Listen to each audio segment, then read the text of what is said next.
ကျွန်တော် wayandun.com နေပြီးတော့ပြန်လည်ကြိုဆိုလိုက်ပါတယ်ဒီတစ်ခေါက်မှာတော့ကျွန်တော်တို့ website တစ်ခုလွယ်လွယ်ကူကူဘယ်လိုလုပ်မလဲဆိုတဲ့ထဲကနေပြီးတော့ကျွန်တော် Wordpress site ကတော့တက်သွားပြီပေါ့နော်အဲ့တော့အဲ့ Wordpress site ထဲမှာကျွန်တော်တို့ post တွေဘယ်လိုတင်မလဲပေါ့နော်လွယ်လွယ်ကူပြောရရင် article တွေဘယ်လိုတင်မလဲဆိုတဲ့ဟာကိုပြောပြပေးသွားမှာပါအဲ့အကြောင်းကိုကျွန်တော်နဲ့တူတူကြည့်လိုက်ရအောင်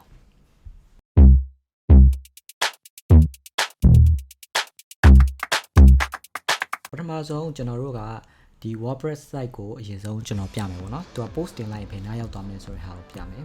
အခုဒီမှာဆိုလို့ရှိရင်ဒါဆိုရင် post လို့ခေါ်တာပေါ့နော်သူရဲ့တချို့ blogger တွေကတော့ဒါ blog လို့ခေါ်တာပေါ့ဒီမှာဆိုရင်ကျွန်တော်တို့ကသူရဲ့ blog ရဲ့ပုံစံရ title ရှိမယ်ပြီးလို့ရှိရင်ကျွန်တော်တို့ဒီမှာပုံတွေရှိမယ်စာတွေရှိမယ်ပေါ့နော်ပြီးသူရဲ့ category ရှိမယ်ပေါ့နော်ဒါကတော့နမူနာပေါ့နော်အောက်မှာလာဖတ်တဲ့လူက comment ပေးထားလို့ရတယ်ဒါ post တစ်ခုပေါ့နော်ဟုတ်ပြီကျွန်တော်နောက်ထပ် post တစ်ခုကျွန်တော်ပြမယ်ဒါဆိုလို့ရှိရင်လည်းဒီမှာ title ရှိမယ်စာရရှိမယ်ပေါ့နော်ဒါတွေကတော့ဒါ Wordpress ကဒါဟို post လို့ခေါ်တဲ့ feature ပေါ့နော်အဲ့ post feature တွေကလွယ်လွယ်ကူကျွန်တော်တို့တင်လို့ရတယ်ပေါ့နော်ဥပမာကျွန်တော်ရဲ့ website မှာဆိုရင်လည်းကျွန်တော်ကအဲ့တော့ကျွန်တော်ရဲ့ website ကိုကျွန်တော်တို့ကြည့်မယ်ဆိုရင်လည်းကျွန်တော်တို့ဒီမှာကျွန်တော်ဆိုလို့ရှိရင်blog တွေရေးပေးထားတယ်ပေါ့နော် blog တွေရေးပေးထားတယ်အဲ့မှာဆိုရင်ပုံရှိမယ်ဒါသူ့ရဲ့ blog ရဲ့ပုံ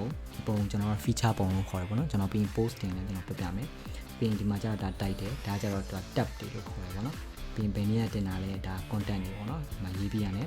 ်ကျွန်တော်တို့ကတင်လိုက်ရင်ဂျားထဲမှာလည်းသူကပုံတွေထည့်လို့ရသေးတယ်အဲ့နေတင်လိုက်ရင်ကျွန်တော်တို့ကဒီမှာဒါဆိုရင်ဒါ content တစ်ပုဒ်ဖြစ်သွားပြီပေါ့နော်ဒီ content ကိုလာဖတ်တယ် blog ကိုလာဖတ်တယ်ဒီလိုမျိုးဒါပြောလို့ရပါပေါ့နော်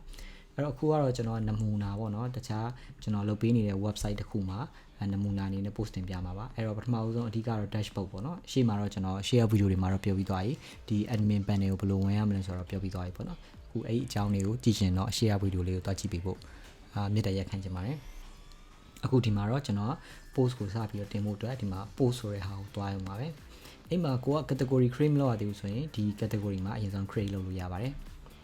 အဲ့တော့ကျွန်တော်ဒီမှာ category ကျွန်တော်တော့ create လုပ်ပြီးသားပေါ့နော်ဒီမှာသူကဆရာပေးတင်ဆရာဖြစ်တဲ့အတွက်သူကကျင့်စဉ်တွေနာမည်အကြောင်းတွေဗီဒီသင်ခန်းစာတွေကျွန်တော်အကုန်လုံး category လုပ်ပြီးသွားပြီအဲ့တော့ကျွန်တော် post ပဲတင်တော့မှာပေါ့နော်အဲ့တော့ all post ကိုတွားလိုက်မယ် all post တွေမှာဒါလက်ရှိတင်ထားတဲ့ post တွေပေါ့ဒါတွေကလည်းနမူနာ post တွေကြီးပဲကျွန်တော်လည်းအခုနမူနာ post အခုဆက်တင်ပြမယ်ပေါ့နော်အဲ့တော့ add news နိုင်လိုက်မယ်ဟုတ်ပြီ add new နှိပ်လိုက်တာ ਨੇ ပထမဆုံးဒီ box တွေတော့ကြာလိုက်နေမယ်เนาะဒါ version အသစ်ဆိုရင်ကြာလာလိမ့်မယ်အိမ်မှာသူပြောတာ blog အကြောင်းတွေပေါ့เนาะ Wordpress editor မှာဘယ်လို blog တွေရှိလဲပေါ့ဒါဆို header video ထည့်မလားပုံထည့်မယ်စာထည့်မယ်ပေါ့เนาะအဲ့လိုမျိုး blog တွေအကြောင်းသူရှင်းပြပါပေါ့เนาะအဲ့တော့ကိုယ့်ကိုပြန်ပြီးတော့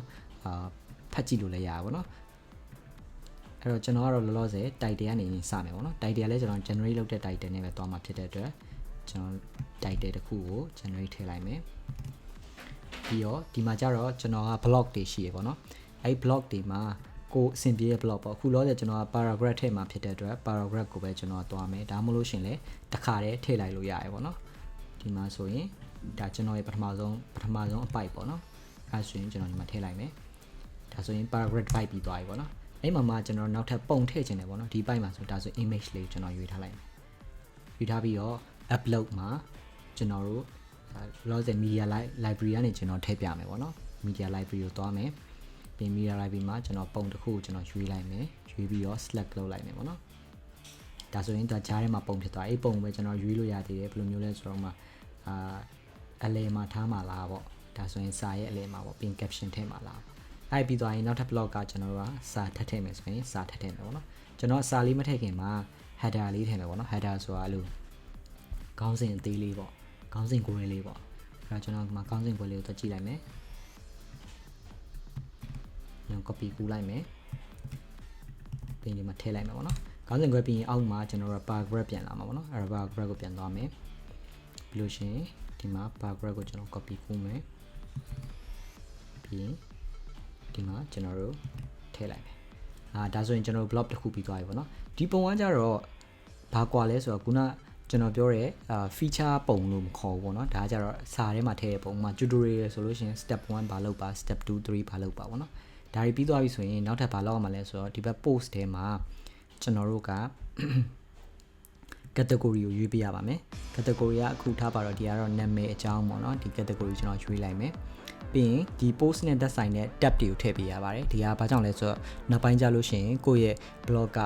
Google မှာပို့ပြီးတော့ရှာရလွယ်တဲ့ဒီ SEO ဆိုတဲ့အကြောင်းပေါ့နော်ဒါကတော့ကျွန်တော်နောက်ဗီဒီယိုမှာအကျယ်ချုပ်ပြောပြပေးမယ်အဲ့ဒီအကြောင်းဆိုင်နေပေါ့နော်ဒါဆိုရင်ကျွန်တော်ဒီ post နဲ့သက်ဆိုင်တဲ့ tab တွေအကုန်ထည့်နေတယ်လို့ထည့်ပေါ့မှာကိုက Facebook အကြောင်းပြောရဆိုရင် Facebook တို့ဒါမျိုးတွေထည့်ပေါ့နော်နောက်တစ်ခါကျ feature image ပေါ့ feature image ကတော့ဘယ်နေရာလဲဆိုတော့ကျွန်တော်တို့ခုနလိုမျိုးcontent တစ်ခုကိုကျွန်တော်အကြီးမကြည့်တဲ့အချိန်မှာပေါ့နော်အဲဒီမှာအသေးစိတ်မဖတ်တဲ့အချိန်မှာမြင်ရတဲ့ဒီဘက်ဘေးကပုံကျွန်တော် feature image လို့ခေါ်တယ်ပေါ့နော်ဒါဆိုဒါ feature image ပေါ့အဲကျွန်တော်အဲ့ feature image ကိုကျွန်တော်ပုံတစ်ခုထည့်လိုက်မယ်ဒီပုံကိုခုနပုံနဲ့ကျွန်တော်မတူအောင်လို့ဒီပုံလေးထည့်လိုက်မယ်ပေါ့နော်ဆိုဒါကျွန်တော်ရဲ့ feature image ဖြစ်သွားပြီပေါ့နော်အဲ့တော့ဒီကအဓိကဒါ basis လိုတဲ့ဟာပေါ့နော်တခြားဟာတွေကတော့ကိုယ့်ရဲ့ဝယ်ထားတဲ့ theme form မူတည်ပြီးတော့မျိုးမျိုးရှိနိုင်တယ်ပေါ့နော်ဒါဆိုရင်အဆင်ပြေသွားပါပြီအဲ့ဒါပြီးရနေကျွန်တော်တို့က preview လေးကြည့်လို့ရတယ် preview မှာကျွန်တော် desktop preview အရင်ကြည့်မယ်ဆိုရင် desktop မှာဆိုရင်ဘယ်လိုမြင်ရမလဲပေါ့နော်ဟုတ်ပြီဒီ preview လေးကိုကျွန်တော်တို့ပေါ်လာပြီဆိုရင်ဆိုကျွန်တော်ရဲ့ blog ကိုမြင်ရမယ့်ပုံစံပေါ့ဒါဘယ်သူရေးသွားပါတယ် comment ဘယ်လောက်ရှိနေပါပြီဒါပထမဆုံးအပိုင်းဂျာရီယာစာမှာအကုန်လုံး post ဘိုင်လောက်သွားလဲအကုန်လုံးမြင်ရအောင်เนาะဒါဆိုရင်ကျွန်တော်ရဲ့ post ကအဆင်ပြေပြီလို့ကျွန်တော်ယူဆတဲ့အတွက်ကျွန်တော်က publish လုပ်လိုက်ပါမယ်ဒီမှာ publish ကချက်ချင်းလုပ်မှာလားပေါ့เนาะ private လုပ်မှာလားလည်းရှိတယ် private ဆိုတာကိုယ့်ရဲ့ editor နဲ့ admin တွေပဲမြင်ရတဲ့ဟာလားပြီး password protect လုပ်မှာလားအဲ့လိုမျိုးရှိပါတော့ကိုယ် publish လုပ်မယ်ဆိုလဲကျွန်တော်တို့ Facebook တို့ဘာလို့မှာလို့ပဲ schedule နဲ့လုပ်မှာလားအခုချက်ချင်းလုပ်မှာလားပေါ့เนาะဒါကြီးရှိရဲအဲ့ဒီအကုန်လုံးပြီးရရင်ကျွန်တော်တို့ publish now နှိပ်လိုက်ပါမယ်